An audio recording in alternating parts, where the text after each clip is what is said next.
So I just recorded the my thoughts on Starfield video just a minute ago. I'm trying to knock all three of these videos out tonight, and I realized after I recorded, it was gonna be like 17 minutes. I didn't realize I talked for that long, but I realized after the fact that there was no music playing in the background, so it was just like dead silence with me talking.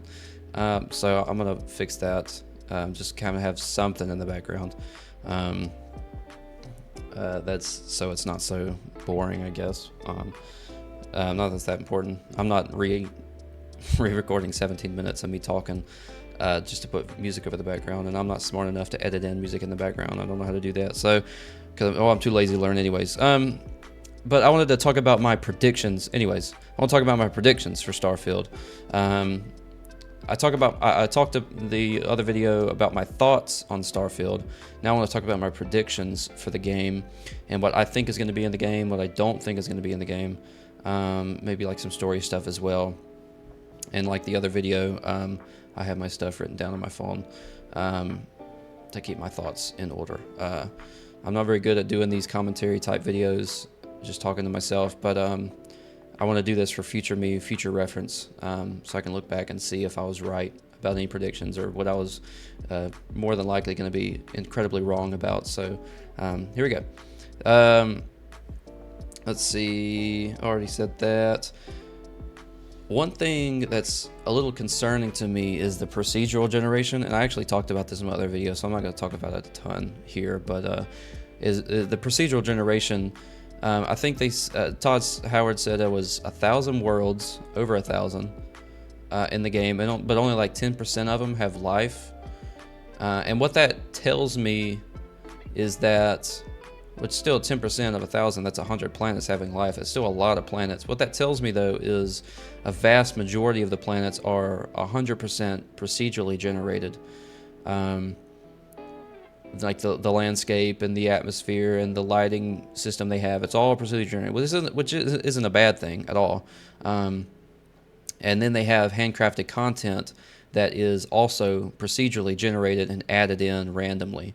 So they handcraft this content and okay, it's playing some interesting music now.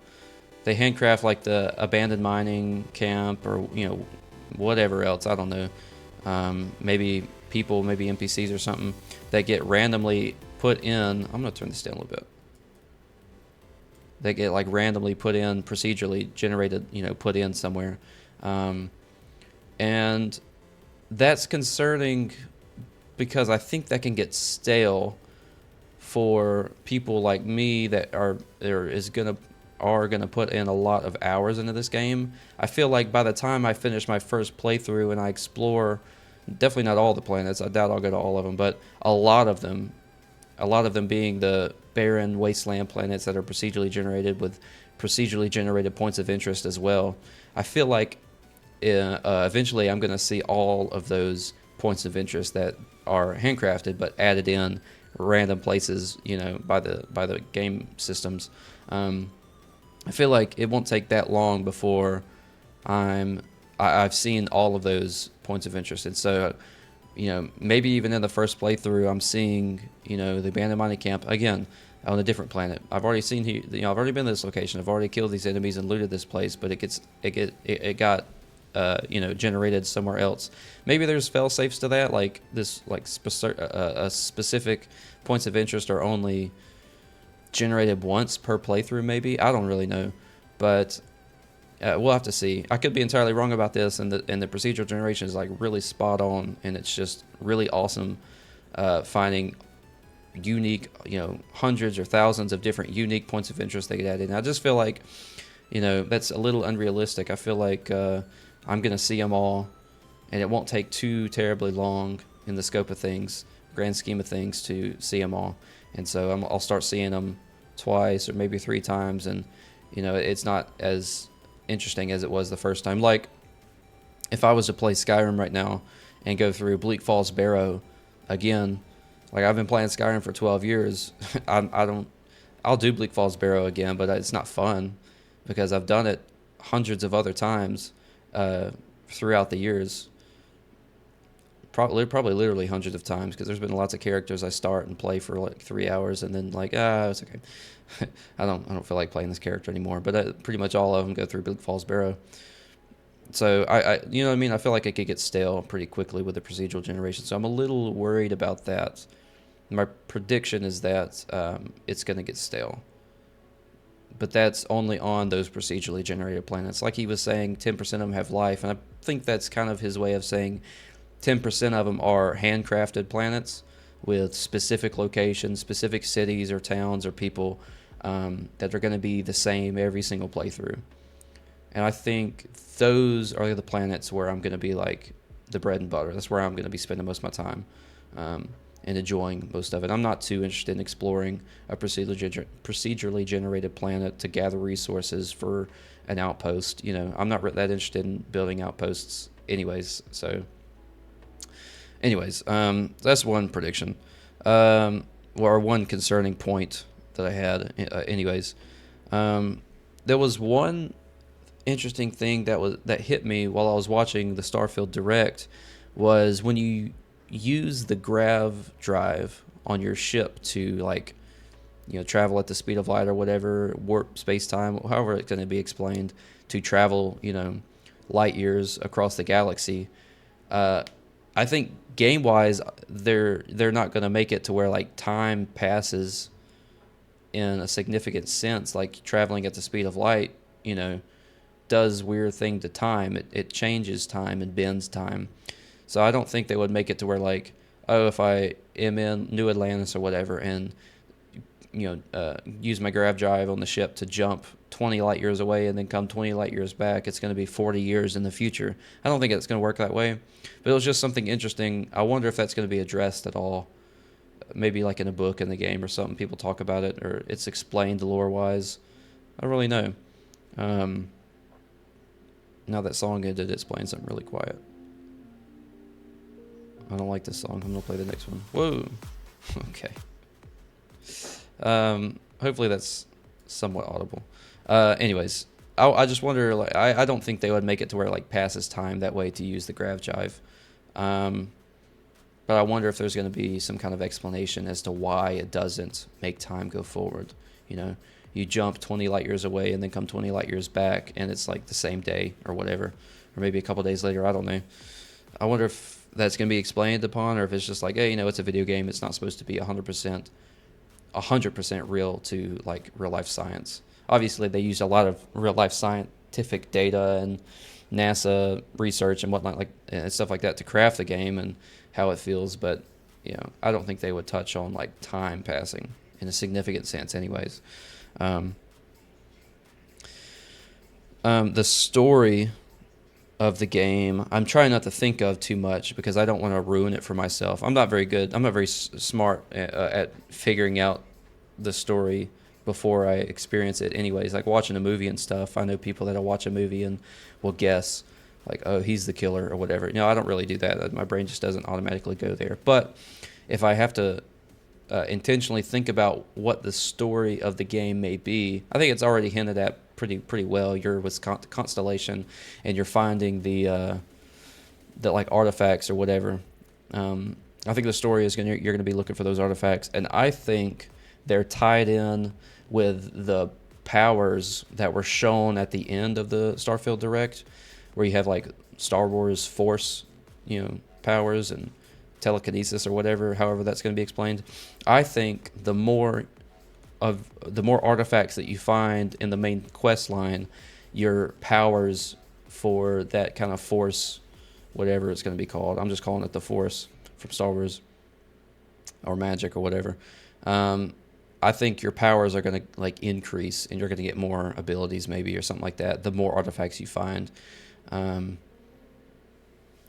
I think that's how it's going to work. Kind of like Skyrim's, you know, words of power that you find to level up your shouts.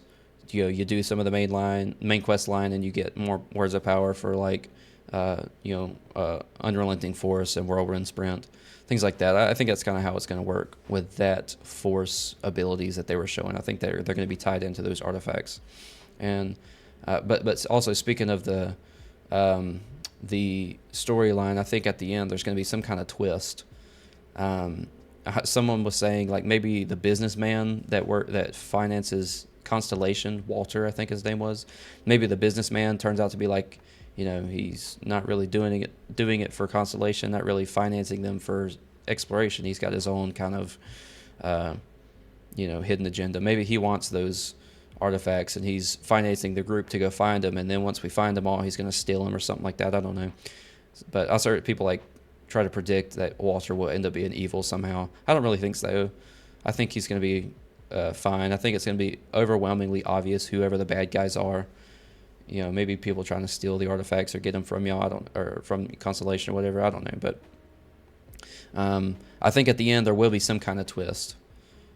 Like maybe your character is some kind of like alien or some like reincarnated person. I don't really know, but I don't have any ideas what the twist at the end of the storyline will be. But I think there will be some kind of a twist that will be hard to see coming. Well, I suppose we'll see. That's my prediction though, that there's going to be some kind of twist at the end. Something that was really bugging me throughout the direct was Earth. Like what happened to Earth? You're definitely gonna be able to visit Earth or at least see it because you can go to Mars in the game. And I think that's probably where the game starts, is Mars, because they already said you start as a mining, a mining engineer or whatever. You're a new miner working for people, and then they are already mentioned that Mars is like the biggest mining colony. So I think the game probably starts on Mars. And so you'll be able to see Earth and visit it, maybe see what happened. I don't know what happened to Earth, why people left Earth. Maybe they didn't leave Earth. Maybe Earth is still full of people, but it's just so overpopulated that they left to try to expand a little bit and live on other planets. So that's something I really don't know, like what would be in the game for Earth. Whether it's going to be like maybe like nuclear war happened and people had to leave, or maybe there's people still there, like I was saying, and they're just overpopulated and had to leave to spread out. So I'm really, really, really, really curious about what happened to Earth, or what's happening with Earth in the game. That's going to be like literally one of the first things I go and check out. I want to see what happened to Earth. Try and piece some of that story together, because also like they were saying, one of the developers at Bethesda in the direct was saying that the United Colonies citizens consider themselves the true children of Earth. And when he said that, that made me think, okay, something happened to Earth. Like Earth isn't there anymore, or it's unlivable. So they left, and they consider themselves the true children of Earth. That's what that tells me anyways. I could be wrong about that, and like I was saying, people still live there. I don't know, but I'm really curious as to what's happening there. I was wondering, also a prediction, I was wondering if there are like aliens, human-like aliens or humanoid aliens. We already know there's going to be aliens. Like they've shown the creatures and the wildlife on the planets and stuff, like birds and animals and things like that, and like monsters as well.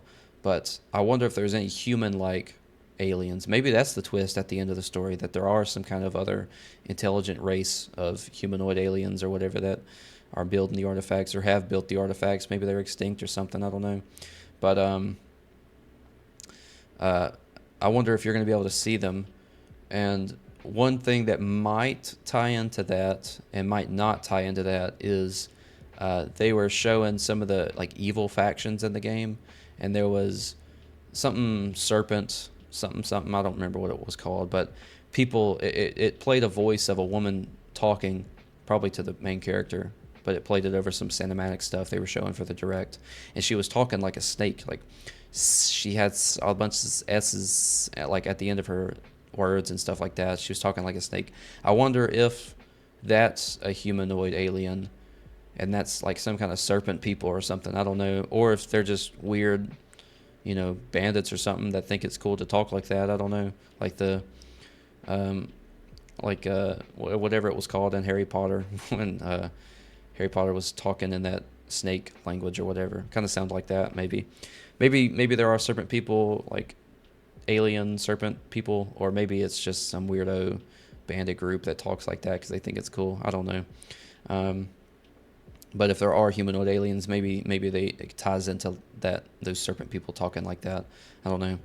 Um, so that's all my predictions. Other than, I wonder what game is going to get Game of the Year for this year. If I had to guess what it's going to come down to, it's going to come down between Baldur's Gate 3, which looks like a really great game, and so far it's everyone's saying it's a really great game. I haven't played it yet myself, but I have played D&D before, and I'm pretty interested in playing Baldur's Gate 3. I haven't played it yet. I think it's going to come down between Baldur's Gate 3 and Starfield. And the fact that Starfield hasn't even released yet, it's way too early to say whether or to make some kind of prediction to which one would win Game of the Year. It's way too early to say something like that. But if I was a betting man, which I'm not, but if I was, and I was going to put money on either what I've seen from Starfield or what I've seen from Baldur's Gate, I would say Starfield would get Game of the Year. Maybe there's probably no maybe about it. I'm biased. I love Bethesda games. Fallout 3 to this day is my favorite game of all time. So if I had to predict, for what it's worth, my 2 cents, I would say probably Starfield gets Game of the Year. Although if Baldur's Gate 3 gets Game of the Year, I wouldn't be shocked at all.